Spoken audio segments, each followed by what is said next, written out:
This is a Good Wolf Soundbite. I'm Harry Cunliffe with Two Wolves. We've been talking about staying present. We've been talking about paying attention. And here at the end of this first week in January, I want to talk about something that comes up for me a lot and maybe for some of you. Quite often when I think a thought in response to something, an action by somebody else, a comment by somebody else, when I notice my thought, I can recognize that it's probably not the best thought to act on. There's a comedian, Mark Lundholm, who does comedy around recovery and addiction, and he has a sketch called First Thought Wrong. I think it's a great way of labeling it.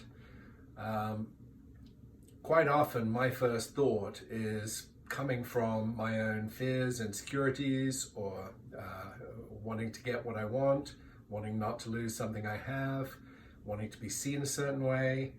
So usually coming out of some form of character defect or not my highest self. So I want to pay attention to my thoughts and use that pause we talked about before always reacting. My sister Rachel has a great way of putting this. It's part of her philosophy of life, which is I'm not responsible for my first thought, but I am responsible for my second thought and my first action. And that has kept me out of trouble many a time. So paying attention is also just noticing thoughts that we can let go of, thoughts that may not serve to benefit us or anybody else.